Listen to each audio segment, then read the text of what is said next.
Alhamdulillah hamdan katsiran thayyiban barakan fihi kama yuhibbu rabbuna wa yarda. Wa asyhadu an la ilaha illallah wahdahu la syarikalah wa asyhadu anna Muhammadan abduhu wa rasuluhu la nabiyya ba'da ma ba'du. Raditu billahi rabba wa bil islami dina wa bi Muhammad nabiyya wa rasula.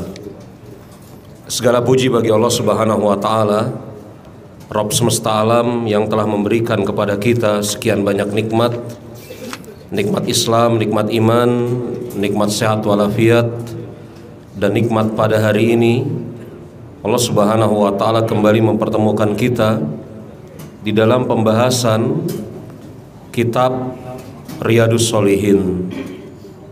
Dan pembahasan kita masih membahas bab kejujuran.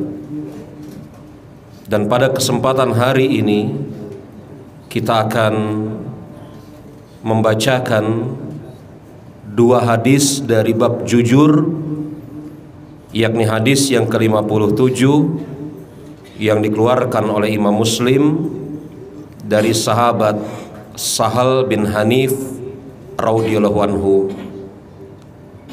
Dan beliau termaksud seseorang yang mengikuti perang Badar. Sahabat Sahal bin Hanif radhiyallahu anhu, dan dikatakan di sana beliau termaksud seseorang yang mengikuti perang Badar. Dan ini adalah keutamaan yang Allah Subhanahu wa taala berikan kepada para sahabat secara umum dan kepada para sahabat-sahabat yang mengikuti perang Badar secara khusus. Beliau menceritakan bahwasanya dia pernah mendengar Nabi Muhammad alaihi salatu wassalam bersabda, "Man sa'alallaha ta'ala syahadata bisidqin balaghahu Allahu manazila syuhada'i wa in mata ala firasihi." Yang artinya, siapa yang meminta kepada Allah Subhanahu wa taala agar dikaruniai mati syahid,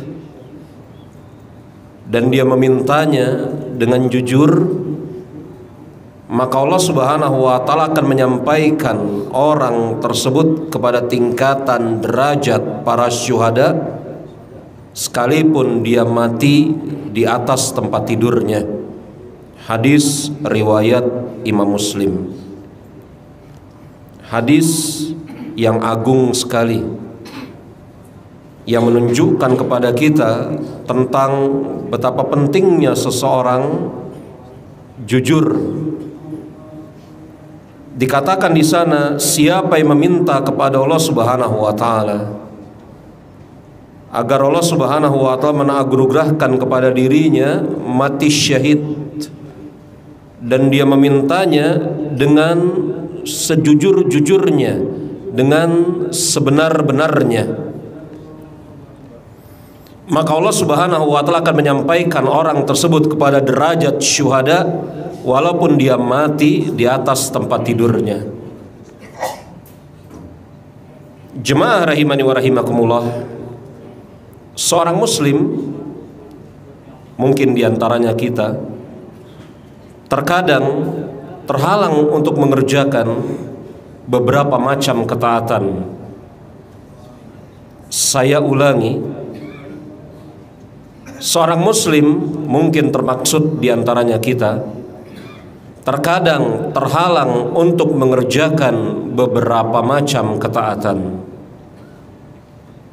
Terhalang bukannya enggan atau tidak mau. Dua hal ini sesuatu yang berbeda. Kalau terhalang untuk mengerjakan suatu ketaatan dan dia menginginkan untuk mengerjakan ketaatan tersebut dengan sebenar-benarnya, dan dia meminta kepada Allah Subhanahu wa taala agar Allah Subhanahu wa taala mampukan dirinya, tetapi mungkin sampai suatu saat sampai dia wafat, Allah Subhanahu wa ta'ala belum mampukan dirinya. Tetapi dengan sebab yang pertama, kesungguhannya, maka Allah Subhanahu wa ta'ala akan sampaikan derajat orang tersebut seakan-akan dia telah mengerjakan amal. Ini sesuai dengan hadis yang dikeluarkan oleh Imam Bukhari dan Imam Muslim,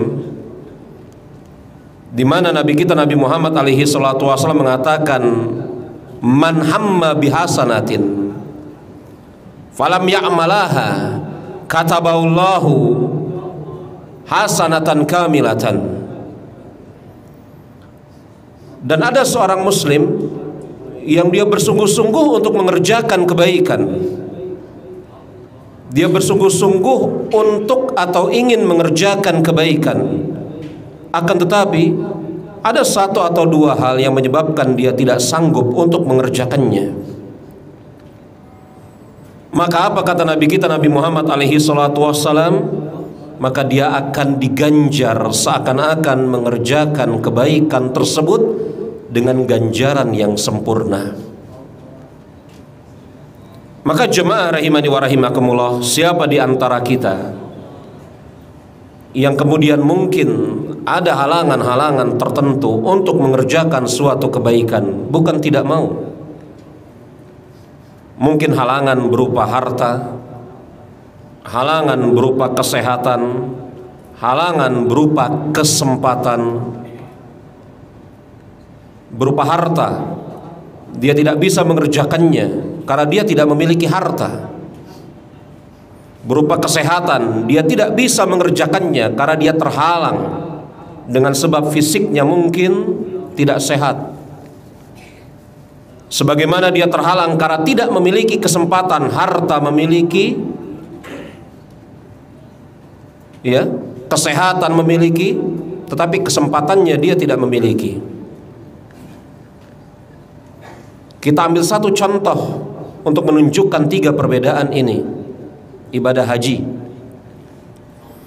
di mana ibadah haji kita sama-sama maklum memerlukan harta sebagai bekal ongkos untuk berangkat ke tanah haram. Memerlukan kesehatan karena ibadah haji adalah ibadah yang lama, memakan waktu sekian hari. Dan juga memerlukan kesempatan bagi seorang wanita yang dia memiliki harta, memiliki kesehatan, tetapi tidak memiliki mahram. Bukankah kesempatan untuk haji pada dirinya tertutup? Atas seseorang yang mengalami salah satu dari tiga hal tersebut, akan tetapi dia bersungguh-sungguh meminta kepada Allah Subhanahu wa ta'ala agar Allah Subhanahu wa ta'ala mampukan dia mengerjakan ibadah dengan permintaan yang sebenar-benarnya, maka niscaya Allah Subhanahu wa ta'ala akan memberikan derajat kepada dirinya sebagaimana derajat orang-orang yang beramal. Maka jemaah, sebenarnya antara seseorang yang tidak bisa beramal, saya ulangi sekali lagi, tidak bisa beramal, bukan tidak mau. Karena ganjaran seperti ini tidak diberikan kepada orang yang tidak mau beramal. Ada beda yang sangat jelas antara tidak mau dengan tidak bisa. Kembali kepada pembicaraan kita di awal, kalau kita cermati hadis ini, maka sungguh kita akan mengetahui betapa maha pengasih lagi maha penyayangnya Allah Subhanahu wa ta'ala. Seorang muslim yang beramal dengan seorang muslim yang tidak bisa beramal, tetapi dia meminta kepada Allah agar Allah mampukan dia beramal dengan sebenar-benarnya, maka bisa jadi dan sangat mungkin derajat mereka berdua sama di sisi Allah Subhanahu wa ta'ala. Maka sesungguhnya apa yang membedakan antara orang yang beramal dengan orang yang tidak beramal di dalam masalah ini? Tidak ada yang membedakannya. Yang membedakannya adalah apakah seseorang yang tidak bisa beramal dia betul-betul meminta kepada Allah Subhanahu wa taala. Ada seorang tabi'in yang bernama Mutarif bin Syikhir rahimahullahu taala.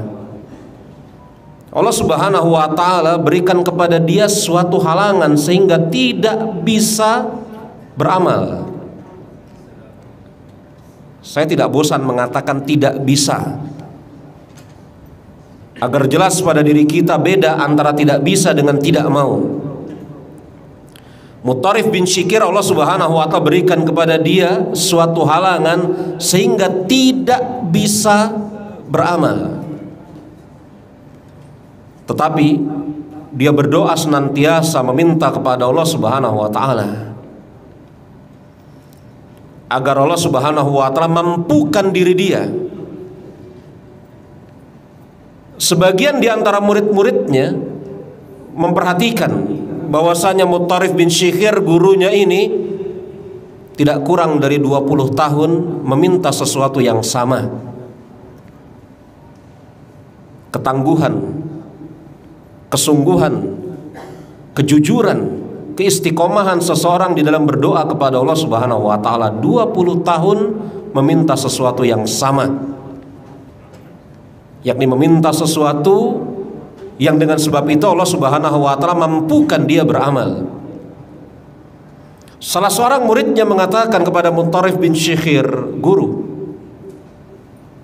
dengan makna, aku perhatikan engkau telah berdoa seperti ini tidak kurang dari 20 tahun. Ini menunjukkan hal yang lain, kesabaran seorang murid duduk di majelis gurunya 20 tahun. Dan begitulah para ulama, mereka sabar duduk di hadapan gurunya, bukan hanya setahun, 2 tahun, belasan, puluhan tahun. Engkau berdoa kepada Allah Subhanahu wa taala, aku cermati tidak kurang dari 20 tahun. Dan bersamaan dengan itu aku lihat tidak tampak tanda-tanda Allah Subhanahu wa taala menerima doamu, mengabulkan permintaanmu. Jadi yang ingin diketahui atau dikulik oleh muridnya ini, apa enggak bosan berdoa selama 20 tahun meminta sesuatu yang sama? Apa enggak bosan? Kenapa tidak meminta sesuatu yang lain? Atau kenapa tidak berhenti berdoa? Terus berdoa dengan sesuatu yang sama tidak kurang dari 20 tahun. Itu yang diinginkan dari pertanyaan muridnya. Apa kata Mutarif bin Syikhir? 20 tahun? Iya, tidak kurang dari 20 tahun guru.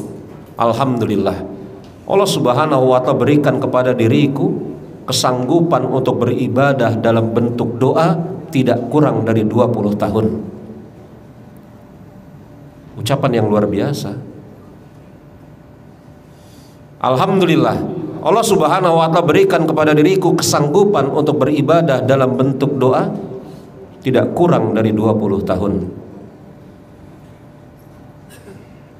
Yang dengan sebab itu taulah muridnya dan sampailah pesan kepada murid-muridnya bahwasanya andai kata doa meminta kepada Allah Subhanahu wa taala tidak Allah Subhanahu wa taala ijabah, bukan berarti kemudian sia-sia, maka di sana ada ganjaran pahala sesuai dengan kadar kejujuran, kesungguhan, keistiqomahan.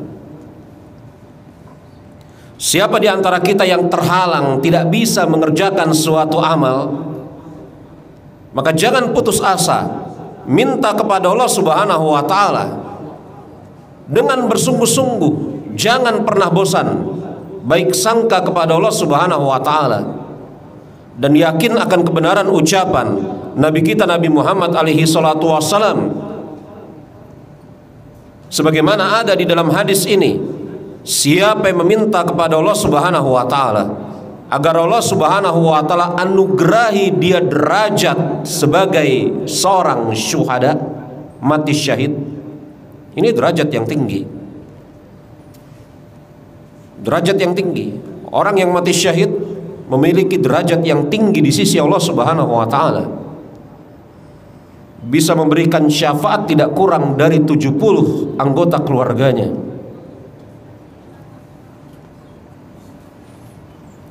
Apa kata Nabi kita Nabi Muhammad alaihi salatu wassalam?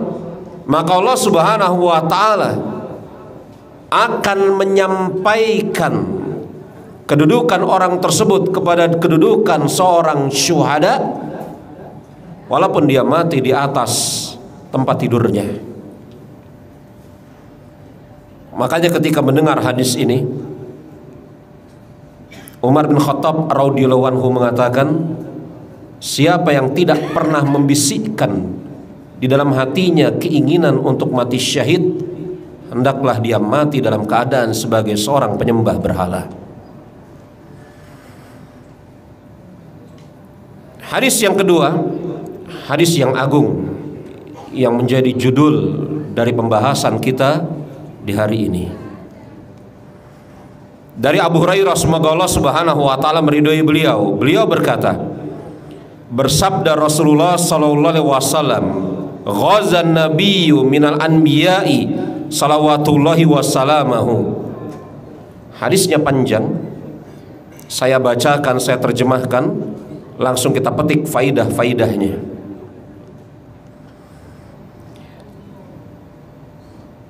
Rasulullah alaihi salatu wasallam bersabda, telah berperang seseorang nabi dari nabi-nabi Allah Subhanahu wa taala. Ini menunjukkan kepada kita bahwasanya syariat jihad, berperang di jalan Allah Subhanahu wa taala, bukan hanya syariat yang dikenal oleh kaum muslimin. Telah berperang seorang nabi dari nabi-nabi Allah Subhanahu wa taala. Nabi ini adalah seorang anak muda yang menemani Nabi Musa alaihi salam dalam perjalanan mencari Nabi Khidir, yang dalam riwayat Imam Tabrani dia adalah Yusya bin Nun alaihi salatu wassalam. Ada beberapa cara membaca Yusya, ada Yusya, Yusya, Yusa. Dia adalah Yusya bin Nun. Semoga Allah Subhanahu wa taala memberikan salawat dan salam kepada beliau. Dari ini kita bisa mengetahui bahwasanya beliau Yusya bin Nun adalah seorang nabi, seorang rasul yang datang setelah zaman Nabi Musa alaihi salam. Karena dia adalah seorang pemuda yang menemani Nabi Musa mencari Nabi Khadir atau Nabi Khidir. Faqala liqaumihi, dan dia berkata kepada kaumnya, layabtaghanni rajulun malaka bud al imra'atin wa huwa yurid an baini wa biha lamma baini biha. Yusya bin Nun dia mengatakan, tidak boleh seseorang mengikuti aku di dalam peperangan, yakni seorang laki-laki yang barusan saja menikah dan dia belum sempat mengumpuli istrinya.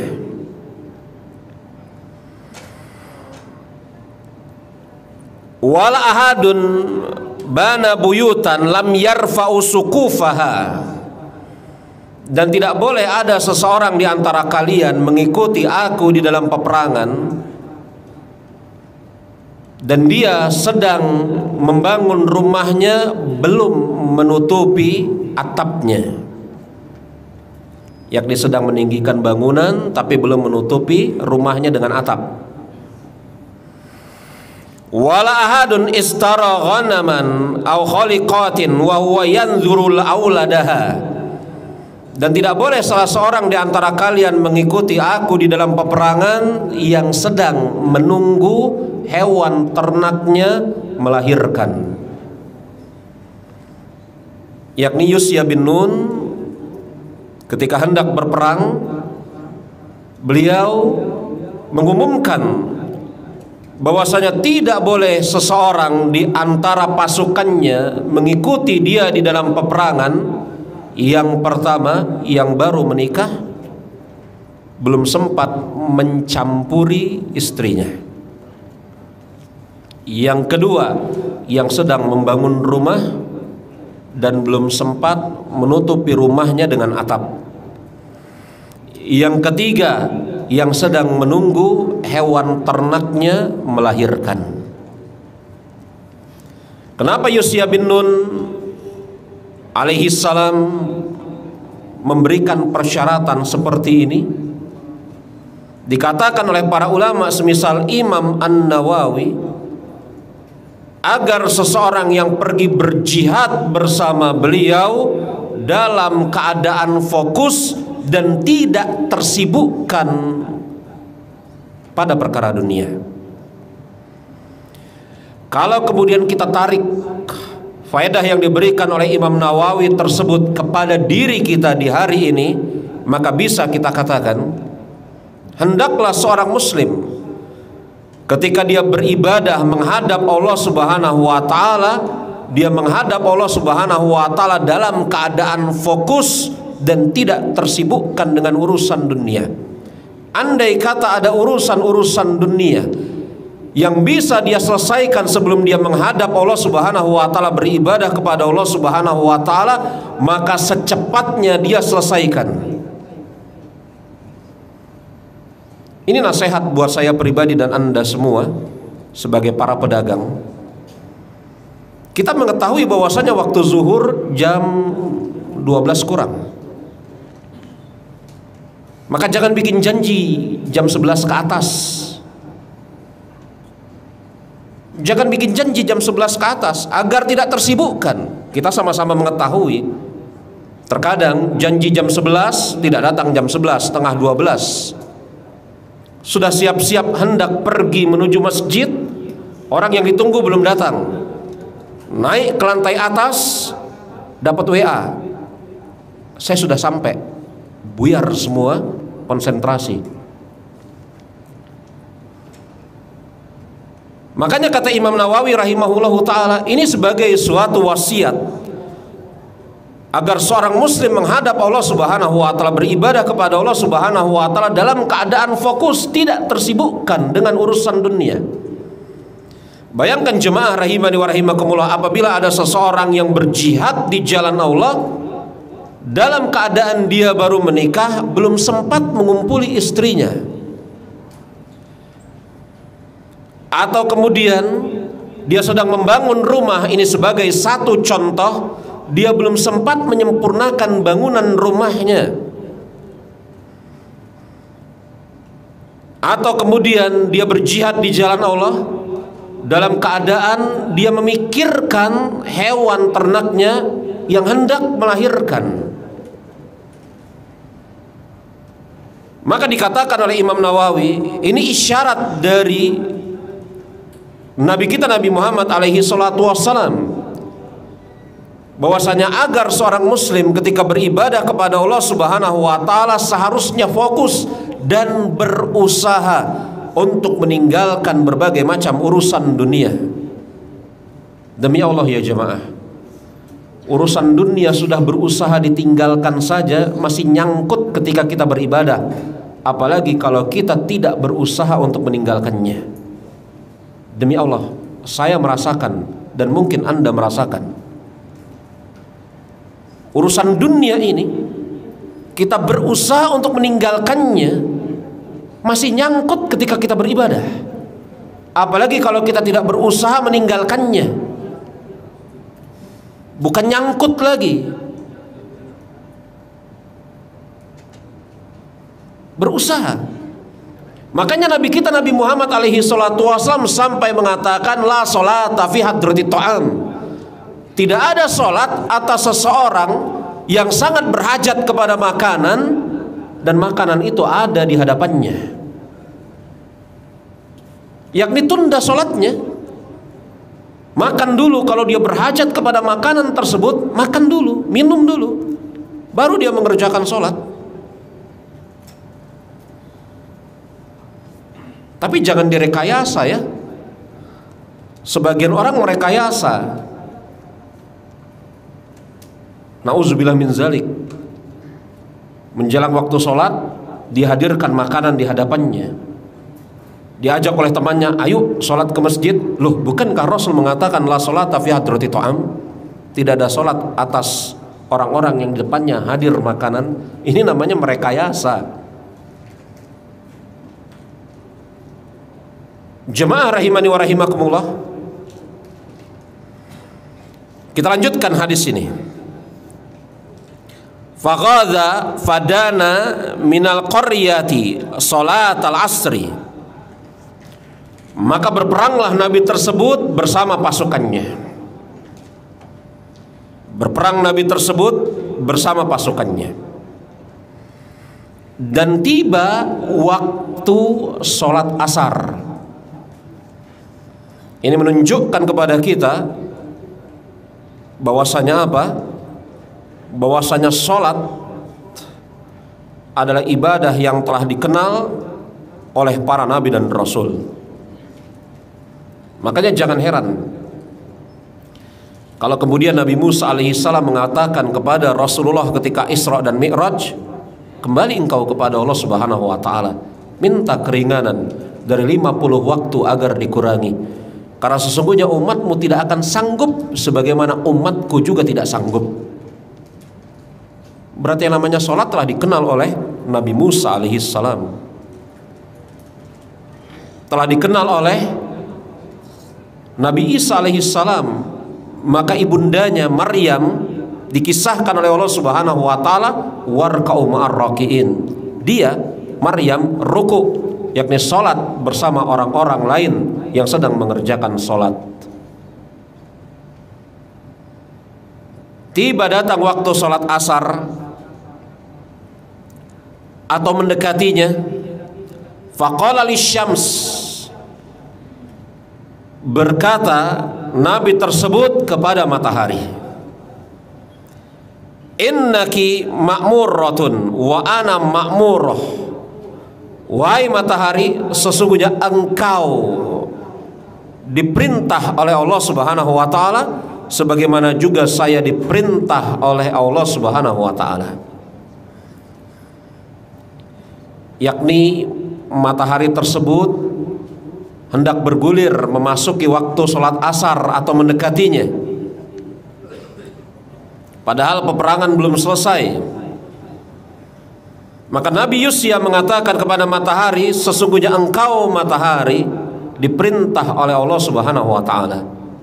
Iya, matahari diperintah oleh Allah subhanahu wa ta'ala untuk terbit dari timur, tenggelam di barat, sampai hari kiamat terjadi sebaliknya. Allah subhanahu wa ta'ala perintahkan matahari berputar di garis edarnya.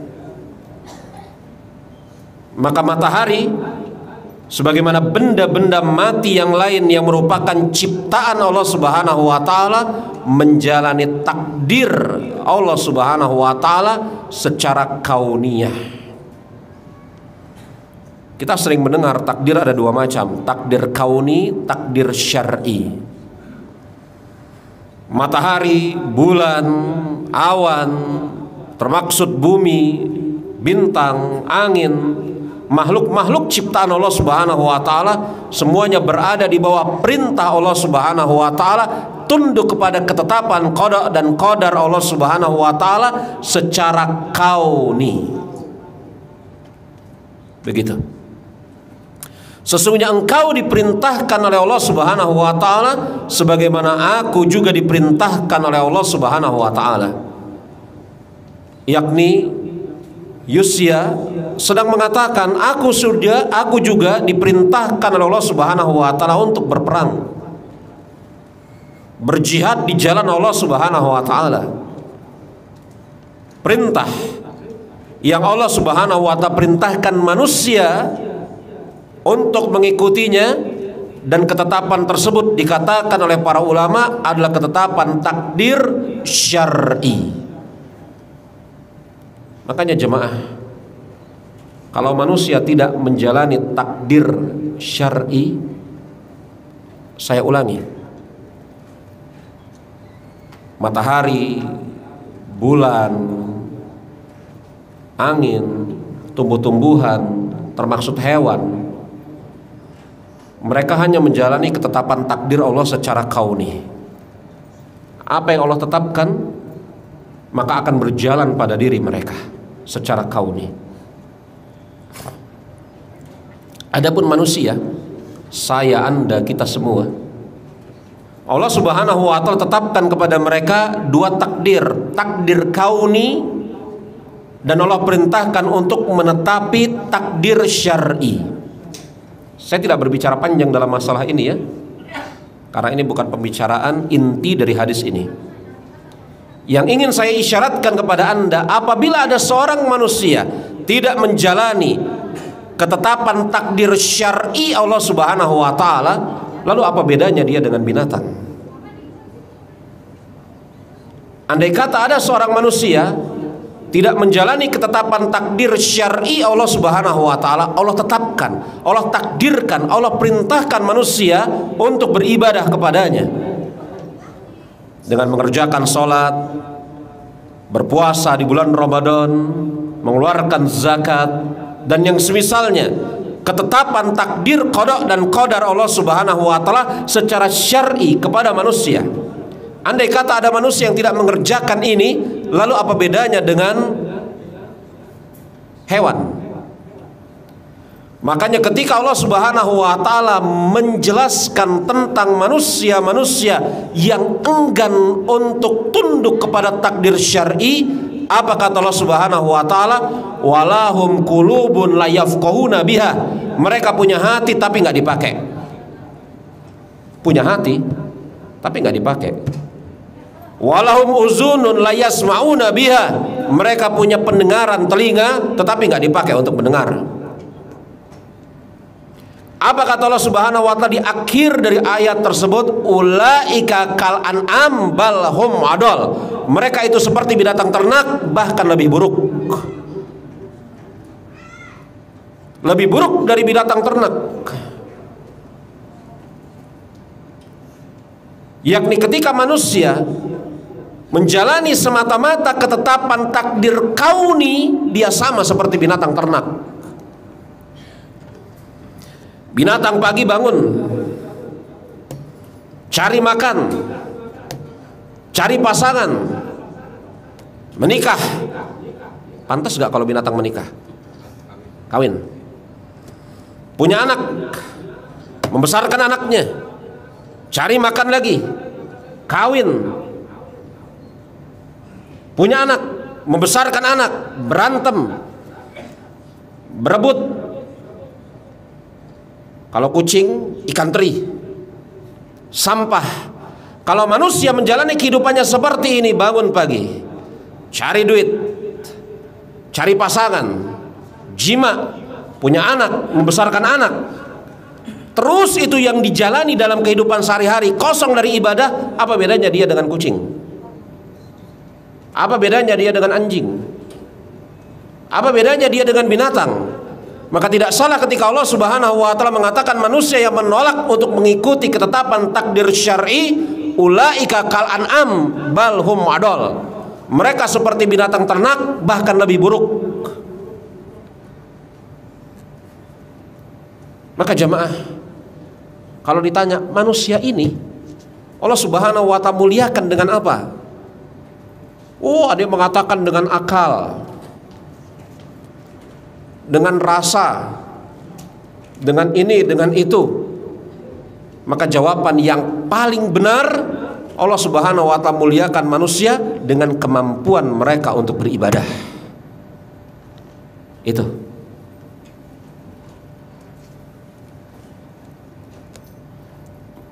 Maka apa kata Nabi Yusya kepada matahari? Engkau diperintah sebagaimana aku diperintah. Sudah barang tentu perintah Allah kepada matahari dengan perintah Allah kepada dia seorang nabi dan rasul tidak sama. Perintah Allah Subhanahu wa ta'ala kepada matahari agar matahari terbit, terbenam dalam ukuran waktu antara terbit dengan terbenam sekian jam, di sini, di situ, mengalir dan seterusnya. Dan perintah kepada Nabi Yusya adalah perintah untuk berjihad menegakkan syariat Allah Subhanahu wa taala. Apa kata Nabi Yusya? Engkau diperintah sebagaimana aku diperintah. Kemudian Nabi Yusya alaihi salam mengatakan, Allahumma bisha alaina. Ya Allah, tolong agar matahari itu jangan engkau buat terbenam. Lihat bagaimana Nabi Yusya bin Nun alaihi salam berdoa kepada Allah Subhanahu wa taala agar Allah Subhanahu wa taala jangan menenggelamkan matahari. Ini namanya tauhid. Dia tidak tertipu dengan besarnya matahari. Dia tidak tertipu dengan cahaya matahari. Dia tidak tertipu dengan fungsi matahari. Sebagian orang tertipu dengan besarnya matahari, tertipu dengan cahayanya, tertipu dengan fungsinya, sehingga menuhankan matahari. Perkataan menuhankan matahari ini bukan omongan saya. Ada orang-orang yang menuhankan matahari. Makanya ketika Nabi Ibrahim alaihissalam menyindir, ada sebagian orang yang kurang akal dan kurang adab, untuk menghaluskan ucapan kurang ajar, mengatakan bahwasanya Nabi Ibrahim mencari Tuhannya. Ini ucapan yang kurang adab, kurang akal. Nabi Ibrahim mencari Tuhannya. Oh, ini Tuhan saya matahari. Oh, enggak. Oh, ini Tuhan saya apa namanya? Bulan. Ketika kemudian bulan hilang, muncul matahari lebih besar. Oh, ini dia Tuhan saya, kata Nabi Ibrahim. Haza akbar, dia lebih besar. Sebagian orang yang tidak beradab, tidak berakal, liar cara berpikirnya, enggan untuk kemudian membuka penjelasan para ulama, mengatakan Nabi Ibrahim dalam proses mencari Tuhan. Tidak, Nabi Ibrahim bukan dalam proses sedang mencari Tuhan. Dia Khalilur Rahman. Hanya dua orang manusia sampai hari kiamat yang sampai kepada derajat Khalilur Rahman. Dia, Ibrahim, dan Muhammad alaihi wassalatu wassalam. Nggak ada orang yang ketiga. Ini Nabi Ibrahim alaihissalam mengatakan, oh jangan ini Tuhan. Oh enggak, ini datang lagi yang lebih besar, ini matahari, lebih besar ini Tuhan. Ini bukan dalam rangka dia sedang bingung Tuhannya yang mana atau mencari Tuhannya, tetapi dia menyindir orang-orang yang ada di sekitarnya. Ada sebagian orang yang terfitnah dengan besarnya matahari, cahayanya, fungsinya, sehingga menuhankan matahari. Dan ini Nabi Yusya bin Nun alaihissalam mengatakan, engkau diperintah oleh Allah, aku diperintah oleh Allah, yakni engkau diperintah oleh Rabbmu, bukan Tuhan engkau, sebagaimana aku diperintah oleh Rabbku. Dan kemudian Nabi Yusya mengatakan, ya Allah, tahan dia agar jangan sampai tenggelam. Maka Allah Subhanahu wa ta'ala menahan matahari tersebut di waktu asar hingga tidak tenggelam.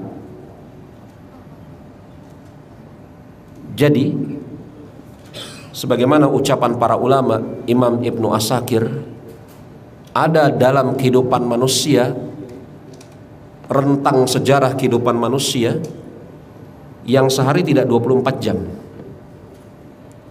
Kan harusnya 24 jam ya. Sehari 24 jam. Mataharinya mentok di waktu asar. Jadi ada dalam sejarah kehidupan manusia satu hari tidak 24 jam. Tapi berapa jam? Imam Ibnu Asakir dalam Tarikh Dimashqi membawakan riwayat-riwayat yang menjelaskan pada saat itu Allah Subhanahu wa ta'ala tahan matahari di waktu asar yang sekadar 3 hari 3 malam. Jadi mataharinya diem aja di sana. Berapa jam? Sejam, 2 jam, 3 jam, 72 jam. Jadi ada kehidupan manusia, satu hari satu malamnya bukan 24 jam, tetapi 24 dikali 4. Kok dikali 4 Ustaz? Loh iya kan yang satu sudah, kemudian ditahan 3 hari. 24 dikali 4. Diam saja matahari. Sehingga kemudian Nabi Yusya bersama pasukannya bisa kemudian yakni apa? Menyelesaikan peperangannya. Karena perang zaman dahulu kala, dan ini memang adab di dalam peperangan, tidak dikerjakan di waktu malam. Ini adab di dalam peperangan. Kaum muslimin, kalau kita buka kitab-kitab jihad, kitab-kitab masalah peperangan, maka para nabi dan rasul, termaksud nabi kita, termaksud para sahabat, ketika datang waktu malam, mereka diam, tidak melanjutkan peperangan, dan mereka tidak memulai penyerangan di waktu gelap. Mereka tunggu dahulu matahari terbit baru menyerang. Ini memang laki-laki, ini perang terang-terangan ini ya, nggak sembunyi-sembunyi, perang terang-terangan. Yang andai kata kemudian yakni apa? Matahari itu terbenam sebelum menyelesaikan peperangan, kan tertunda. Maka Nabi Yusya diilhamkan oleh Allah Subhanahu wa ta'ala berdoa kepada Allah, ya Allah, tolong tahan matahari tersebut, diam matahari tersebut, yang dibawakan oleh Imam Ibnu Asakir 3 hari 3 malam di situ. Setelah selesai Yusya bin Nun melakukan peperangan, Allah Subhanahu wa ta'ala berikan kemenangan, maka matahari itu berjalan lagi, tenggelam. Dan di malam harinya Nabi Yusya bin Nun mengumpulkan ghanimah, harta rampasan perang. Di malam harinya Nabi Yusya bin Nun mengumpulkan ghanimah, harta rampasan perang. Dikatakan oleh Nabi kita Nabi Muhammad alaihi salatu wasalam, hatta fataulahu alaihi, Allah Subhanahu wa ta'ala berikan kemenangan kepada Nabi Yusya, fajam'a ghanaim, dan dia mengumpulkan ghanimah. Ghanimah dikumpulkan, harta rampasan perang dikumpulkan. Dan Nabi Yusya bin Nun berdoa kepada Allah Subhanahu wa ta'ala agar Allah Subhanahu wa ta'ala menurunkan api untuk membakar ghanimah tersebut. Karena jemaah, harta rampasan perang tidak dihalalkan oleh Allah Subhanahu wa ta'ala kecuali kepada kaum muslimin. Mulai dari zaman Nabi Nuh sampai zaman Nabi Isa alaihissalam, Nabi Isa tidak ada riwayat peperangan. Sampai zaman Nabi Musa alaihissalam ada riwayat peperangan. Allah Subhanahu wa ta'ala haramkan harta rampasan perang kepada mereka. Harta rampasan perang ghanimah itu hanya Allah Subhanahu wa ta'ala halalkan kepada kaum muslimin. Lalu bagaimana caranya harta rampasan perang yang dapat ini diapakan?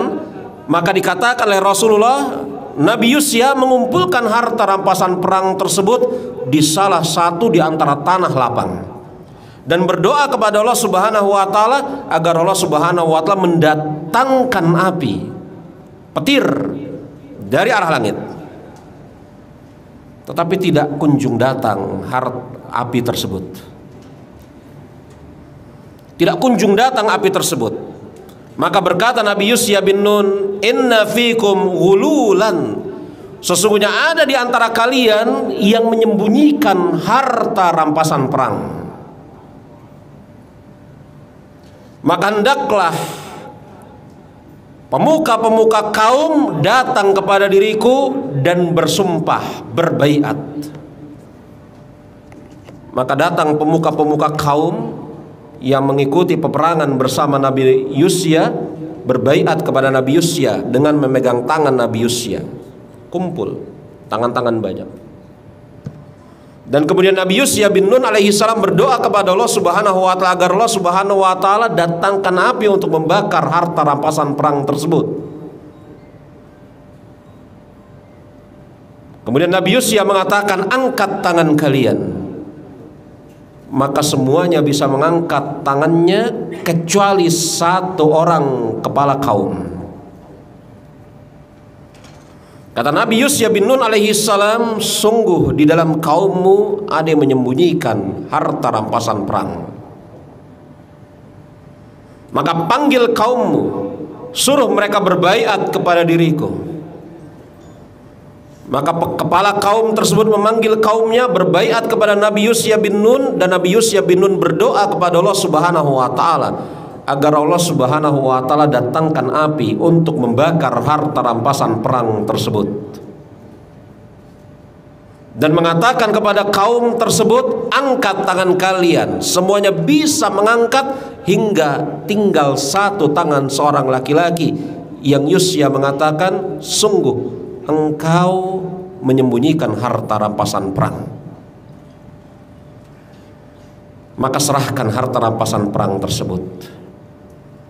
Maka laki-laki ini kembali ke tendanya dan mengeluarkan emas sebesar kepala anak kambing dan meletakkannya ke dalam tumpukan harta rampasan perang, dan datang api dari arah langit menghanguskan harta rampasan perang tersebut.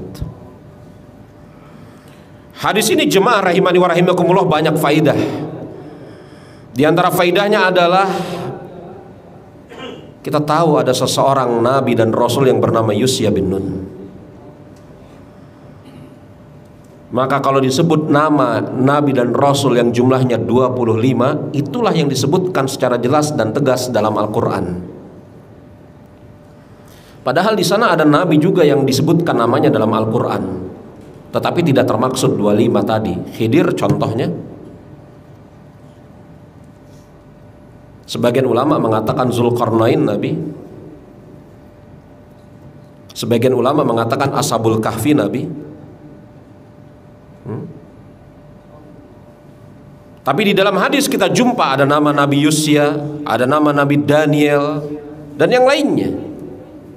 Kita mendapatkan faidah dari hadis ini, ada seorang nabi yang namanya Yusya bin Nun alaihissalam, dan dia adalah anak muda yang menemani Nabi Musa mencari Nabi Khidir.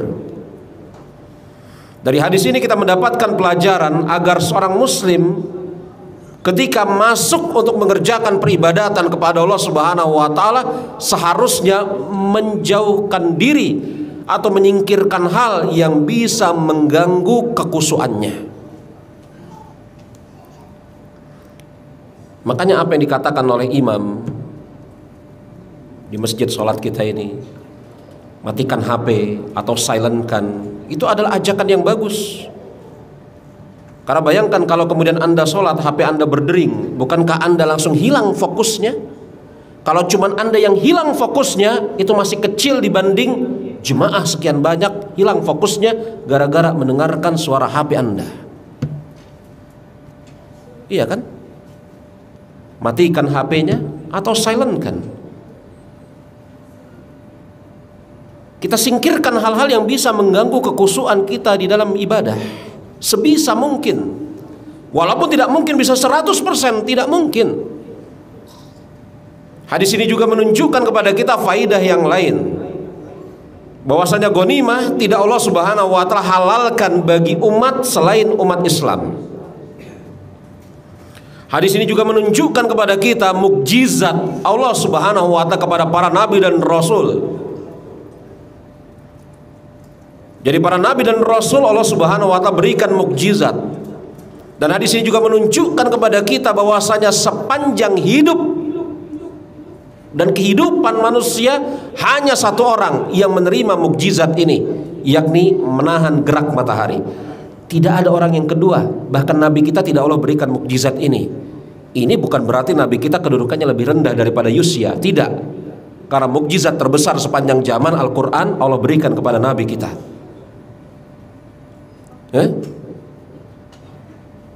Kan begitu ya. Al-Quran itu mukjizat terbesar sepanjang zaman. Anda tidak bisa lihat matahari diam menjadi waktu asar, nggak bisa lihat. Sekarang Anda nggak bisa lihat. Anda tidak bisa lihat orang-orang yang dihidupkan kembali oleh Nabi Isa. Anda tidak bisa lihat. Sehebat apapun Anda mencari laut yang dibelah oleh Nabi Musa, Anda tidak bisa lihat. Tapi mukjizat Rasulullah berupa Al-Quran banyak tuh di hadapan kita, berapa puluh di belakang kita, di luar sana. Mukjizat Allah Subhanahu wa taala kepada Nabi kita berupa Al-Quran ada sampai hari kiamat. Ya. Makanya kita katakan, walaupun ini diberikan oleh Allah kepada Nabi Yusya, tidak kepada Nabi Muhammad alaihi salatu wasallam bukan menunjukkan kedudukan Nabi kita lebih rendah daripada Yusya, tidak. Bahkan mukjizat terbesar Al-Quranul Karim Allah berikan kepada hambanya yang terpilih. Hadis ini juga menunjukkan kepada kita bagaimana kecurangan seseorang itu bisa membawa pengaruh pada satu kaum. Orang tersebut curang, menyembunyikan harta rampasan perang di tendanya, maka kepala kampungnya tidak bisa mengangkat tangan. Padahal bukan kepala kampungnya yang melakukan. Dan bukankah kemudian kita pernah mendengar hadis bahwasanya kecurangan atau garis miring pelanggaran terhadap syariat, menyembunyikan harta rampasan perang, pelanggaran syariat? Bukankah kita pernah mendengar yakni pelanggaran syariat menyebabkan apa? Menyebabkan datangnya musibah. Kalau kemudian hendak dibayangkan, memang para ulama berbeda pendapat, apakah ini musibah atau sebenarnya nikmat? Ada sebagian ulama mengatakan ini musibah. Yakni apa? Allah Subhanahu wa ta'ala berikan kepada Rasulullah pengetahuan pasti kapan datangnya Lailatul Qadar. Maklum itu? Karena dengan sebab kemudian dua orang sahabat bertengkar di depan pintu, Allah Subhanahu wa ta'ala jadikan Rasulnya lupa malam Lailatul Qadar itu kapan.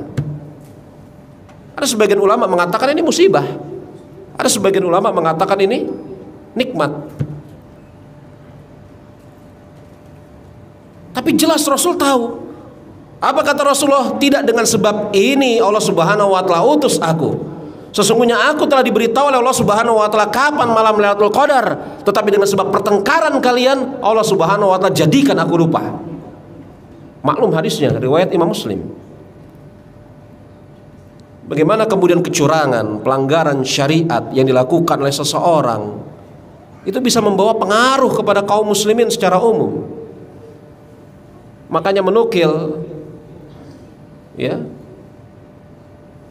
ucapan seorang dai yang tenar rahimahullahu ta'ala, dan ucapan beliau benar.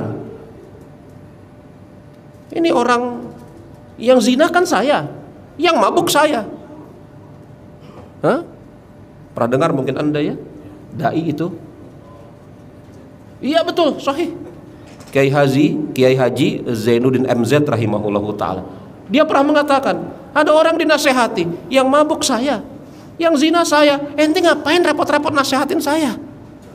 Dengan gayanya khas ya beliau rahimahullahu ta'ala mengatakan, kalau kemudian musibah itu Allah Subhanahu wa ta'ala timpakan kepada dirimu, ya saya nggak pusing. Tapi bisa jadi musibah itu menimpa dirimu dan kita semua. Maka dengan sebab itu saya menegakkan amar ma'ruf nahi munkar. Kira-kira gitulah ucapan beliau rahimahullahu ta'ala. Ini ucapan beliau ini benar di titik ini. Betul.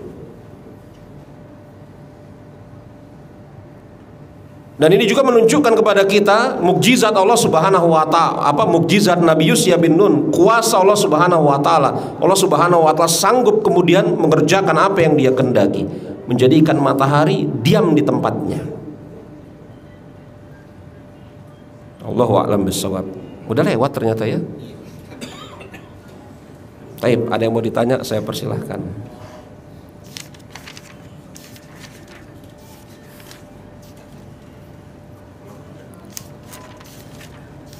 Bagus jamnya di situ ya. Jadi kalau di sini saya langsung melihat itu ya. Kalau di situ kan saya bisa beralasan nggak ngelihat. Ada yang mau ditanya? Ada yang mau ditanya jemaah?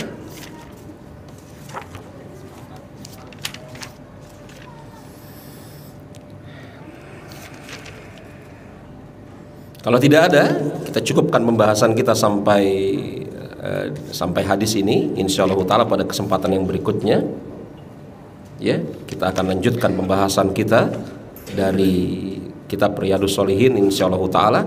Kita tutup dengan mengucapkan subhanakallahumma wa bihamdika asyhadu an la ilaha illa anta astaghfiruka wa atubu ilaik. Wa akhiru da'wana alhamdulillahirabbil alamin. Assalamualaikum warahmatullahi wabarakatuh.